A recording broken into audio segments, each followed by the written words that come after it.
Alrighty, I'll try to speedrun through system mechanics. So there's 6 normals. Capcom's notation for buttons in this game are jab, strong, fierce, short, forward, roundhouse. And because medium kick is called forward, when talking about the direction, you'll see toward instead of forward. Just worth knowing, because if you look into other resources about this game and they use that language, it can be confusing. There are proximity normals, so there are close and far versions of normals.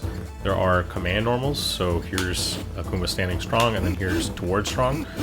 There are target combos, which are normals that cancel into other normals, and these are all like character specific.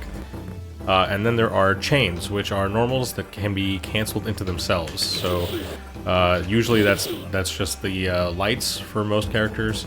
It just makes it so you can like kind of mash them out and have combos instead of having to do a precise link. And that is important, but I'll get back to that a little later. Building meter in this game. Drain my bar real quick. Whiffing buttons builds meter. The light ones don't, but medium and heavy buttons do.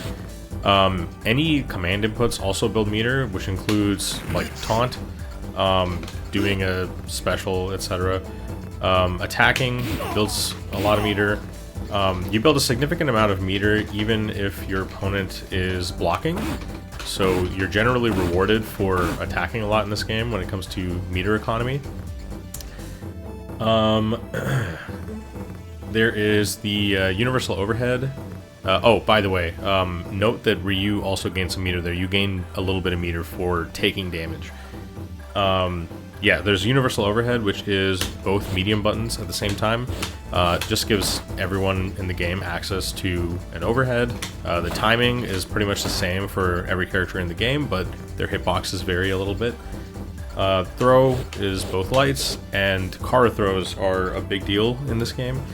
Kara inputs in general are where you cancel the first frame of a normal into some other command input, so you can Kara cancel into a throw, universal overhead, any of your special moves or supers, I think even taunt, which is kind of useless, but yeah, so the way that you, like, this exists as a form of input leniency, but the way that you can abuse this is if you've got a normal that moves your character a significant amount on the first frame, you can cancel that normal into a throw, and now you have like a very long range throw. So if I'm not doing the Kara button, it just looks like this, but with the Kara, I kind of snap forward. It is actually a big deal, and it is worth learning early on. Not every character has a useful Kara button. Ken, for example, doesn't really have a Kara throw. But yeah, so you'll learn over time, like in the various matchups, which characters have Kara throws, and how like that's got a big impact on neutral. There are EX moves, so any special, if you use 2 buttons, you get the EX version.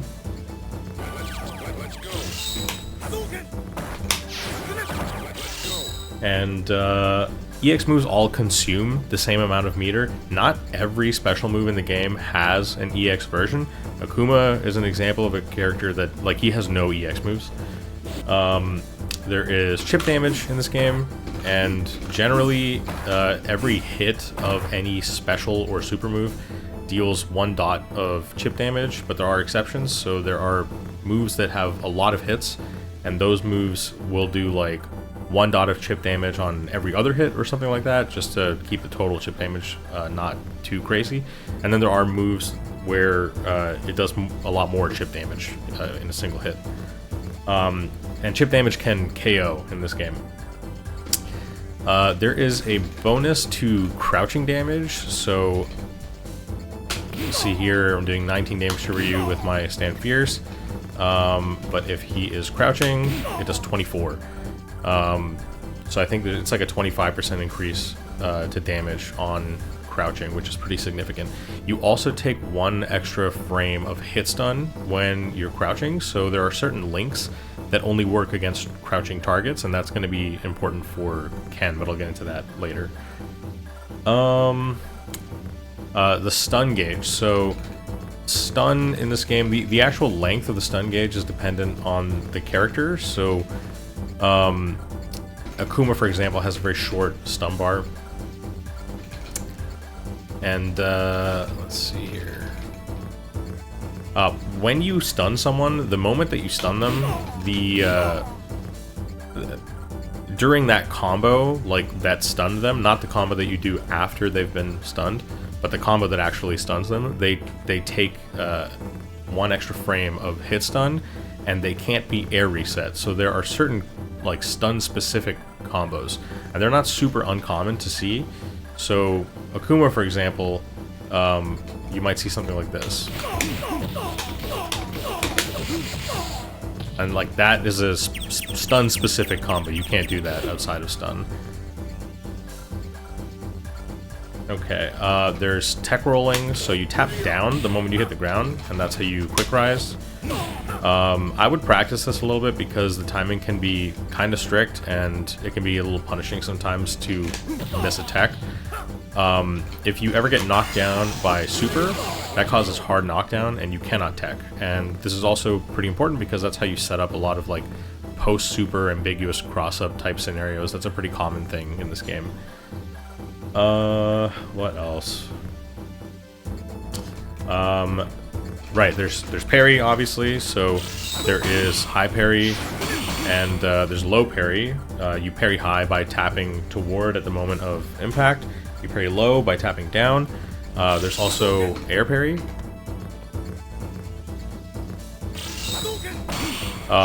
In the air, there's only toward parry, there's no low parry in the air. And there is a parry lockout window, so after you tap forward or down, you can't parry in that direction for the next, I think it's like 23 frames. So you can't spam. There's also red parry, which is very significant, and it's a big part of like why Third Strike plays the way it does. So red parry is parrying while you're in block stun, and because of the existence of red parry, there's really like nothing at all in this game that can be considered safe. And another byproduct of that is that in a lot of other fighting games, when you start guarding a block string, you can't like stop guarding. That's not the case in this game. So I can like guard the first hit of Ryu's EX Hadoken, but then get hit by the second, and that's because of red parry. That's the risk that you take on going for a red parry. The window is really small for special moves and special moves and supers. It's like 2 frames, and for normals it's 3 frames. So it's not something that you're like generally going to be fishing for.